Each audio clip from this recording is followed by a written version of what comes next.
De momento, máis lonxe que chegou o ser humano fora da Terra foi un pouquiño máis alá da Lúa. Pero levamos anos escoitando futuros proxectos para colonizar Marte, o cuarto planeta do sistema solar. Misión Marte é como se chama o novo libro da leonesa Jennifer García Carrizo, un diario no que narra en primeira persoa a súa experiencia participando na misión Hipatia 2 no 2025, unha misión de simulación desenvolta na Mars Desert Research Station no deserto de Utah, nos Estados Unidos, unha estación que reproduce as condicións de vida, traballo e illamento dunha futura expedición ao planeta Marte.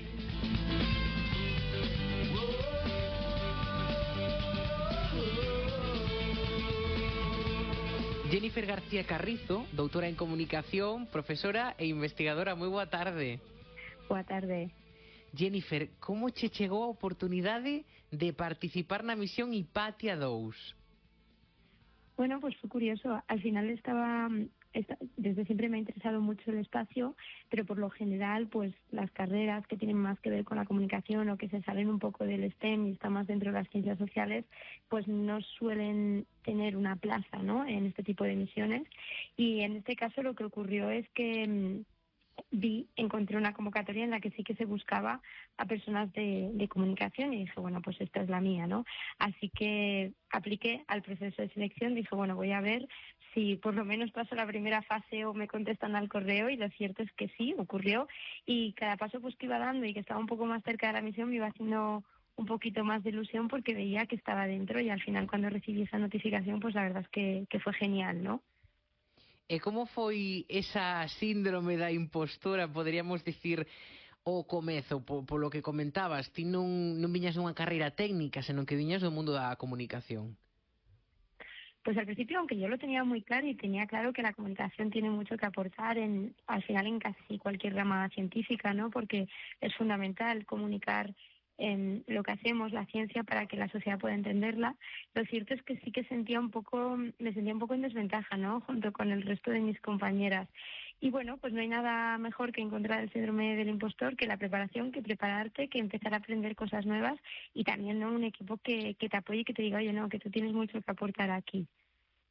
Jennifer, tendemos a pensar en ciencia, relacionala con esas disciplinas técnicas, pero unha das cousas que defendes ti neste libro, en Misión Marte, é que sen a comunicación a ciencia queda incompleta. Entón, faz ese alegato a favor doutras disciplinas das ciencias sociais e das humanidades para difundir e seguir avanzando na ciencia.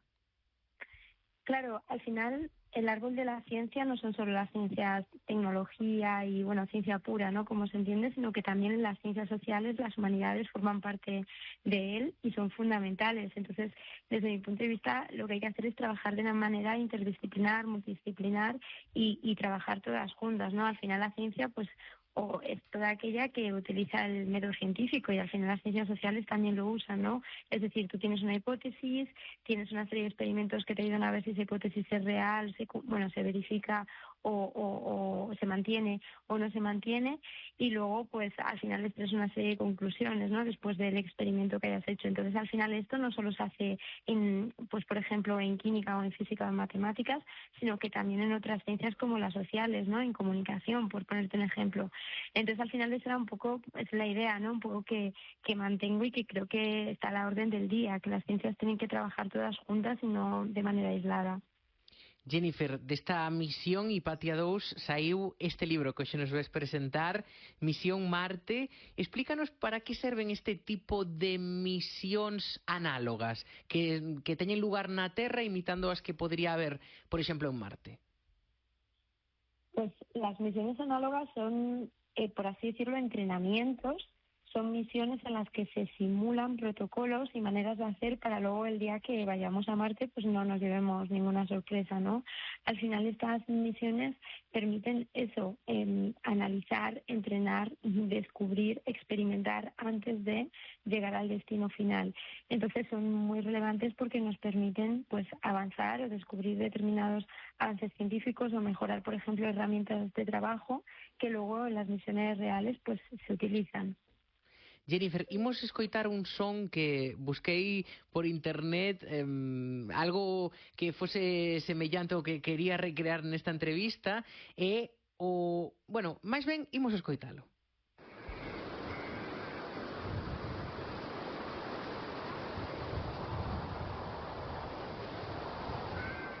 A pregunta é difícil, Jennifer. Este son recórdache a algo? Mira, curiosamente me recuerda al sonido del mar, imagino que es por el viento, ¿no? Sí. En ese sentido también te recuerda a cuando estábamos allí en la Mars Research Station, porque al final, pues en esta base de investigación no hay nada, por así decirlo, y lo que más oyes es el sonido del propio viento, ¿no? Pero claro, te diré que nosotras, cuando salimos fuera de la base, al final pues tenemos que llevar como los cascos estos de astronauta, ¿no? Para que nos dé oxígeno y demás. Entonces, porque simulamos que no estamos en una atmósfera respirable. Entonces, claro, al final cuando tú sales de la base, oyes también de manera permanente como un shhh, ¿no? Que es como una especie de sonido que te envuelve, ¿no? Y que te acompaña en todo ese viaje marciano. Mira, aquí voy a aprovechar para hacer además un inciso, porque en el proyecto de investigación que yo desarrollé en la base de investigación, que se llama Hypatia Circular Odyssey, o la Odisea Circular de Hypatia, pues es una especie de tour virtual, ¿no? Por la base. Y uno de los problemas, una de las cosas que a volver a tierra, entre comillas, me encontré fue que, wow, se me ha olvidado grabar un sonido para acompañar este tour. O sea, es como que me había centrado mucho en la imagen, me había centrado mucho en el contenido y no le había dado tanta importancia al sonido. Bueno, había pensado, siendo honesta, en poner un sonido pues generado con inteligencia artificial o generado de alguna manera, pero ya de vuelta, revisando todos los materiales que tenía, me encontré con que un micrófono que se había quedado abierto pues había grabado 20 minutos de aquello que nosotras escuchábamos en nuestros trajes, ¿no? Y de hecho, si te metes en la página web, pues puedes escuchar el sonido que nosotras escuchábamos. Jennifer, que características comparten o deserto de Utah e Marte para levar a cabo esta misión? Pues sobre todo en la zona del desierto de Mojave, que es donde está esta base, es geomorfológicamente muy similar a Marte, es decir, que la forma de sus rocas, para así simplificarlo, es muy parecido a cómo sería Marte, ¿no? Y si vemos las fotos que nos envían los rovers, lo cierto es que es hasta sorprendentemente parecido. Además de esto, bueno, pues los desiertos, por ejemplo, tienen grandes variaciones de temperatura, que es algo que también tendríamos allí, tienen una humedad relativa muy baja, entonces, bueno, se escogen también estos sitios análogos por características similares, ¿no? Al planeta rojo. Jennifer, canto tempo durou esta misión? Cantos días estivestes no deserto recreando o que sería unha misión en Marte? Pues mira, en nuestro caso y por lo general estas misiones duran 2 semanas. Sí que es verdad que aunque la misión allí, ¿no? En el desierto, en la base, dure 2 semanas, lo cierto es que al final son misiones que implican muchísimo trabajo antes y después. Piensa que casi hay un año de preparación antes y que después, pues cuando vuelves, está toda la parte de análisis de datos que has recogido. O sea que al final, aunque la misión allí son 2 semanas, la misión en sí son casi pues más de 2 años. E falemos, Jennifer, por suposto, de cousas curiosas, porque aínda que esta misión non foi ata Marte, sí que, como nos comentabas antes, tiñades que portar eses traxes de astronauta ao sair da base. E unha das cousas que máis nos chama a atención cando falamos de astronautas é a alimentación. Como foi a vosa durante esas 2 semanas? Pues en nuestro caso comíamos comida deshidratada. La verdad es que es genial en el sentido de que, claro, ya viene pelada, cortada, preparada y simplemente lo que tienes que hacer es cogerla del bote, echarle agua, dejarla reposar, calentarla en el caso de que lo requiere y luego ya la puedes comer. Entonces es muy fácil, es muy sencilla de manejar, ¿no? También, bueno, se diseña este tipo de comida para que no pierda demasiado tiempo el astronauta, ¿no? Que está trabajando y, bueno, ya sabes que cada minuto en el espacio pues vale oro.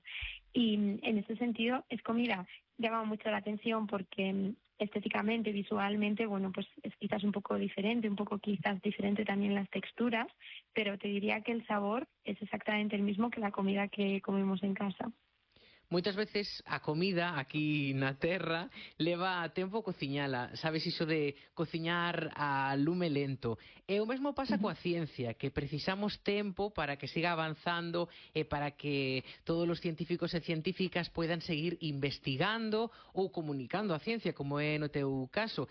Pero que pasa, Jennifer? Que a xente queremos respostas inmediatas, pero como dicía antes, a investigación leva tempo, inversión e, sobre todo, paciencia. É un proceso longo, meticuloso e moitas veces frustrante. Ti que opinas de todo isto e que podemos sacar deste libro, de Misión Marte, en relación a esa pouca paciencia que moitas veces temos o resto dos humanos ante os avances científicos? Pues mira, te diría efectivamente, ¿no? Como has dicho, la ciencia bien hecha a veces necesita de mucho más tiempo del que nos gustaría, ¿no? Porque, bueno, pues tienes que tener grupos control, tienes que tener experimentos, bueno, lleva tiempo hacerla, ¿no? Sí que es verdad que cuanta más inversión se haga, pues más rápido se pueden obtener los resultados, pero necesita a veces pues tiempo y pausa, ¿no? Yo recordaba, pues por ejemplo, cuando volví de la misión que me decían, bueno, pero los resultados ya están, y me lo decían al mes, ¿no? Y es como, wow, o sea, extraer resultados, o incluso también porque la parte científica tiene una parte de publicación, ¿no?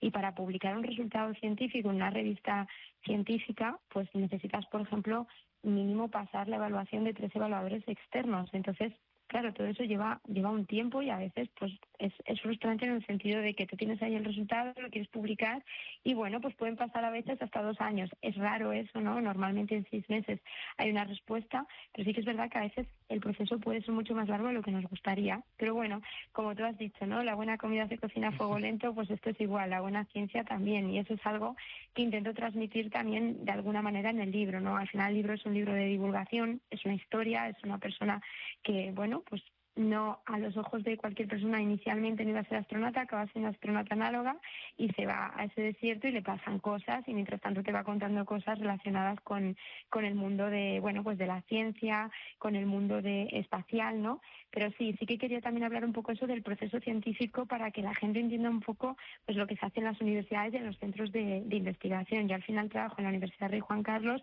y también quería trasladar un poco eso a la sociedad. ¿Qué hacemos los científicos más allá de llevar una bata blanca y encerrarnos en un laboratorio?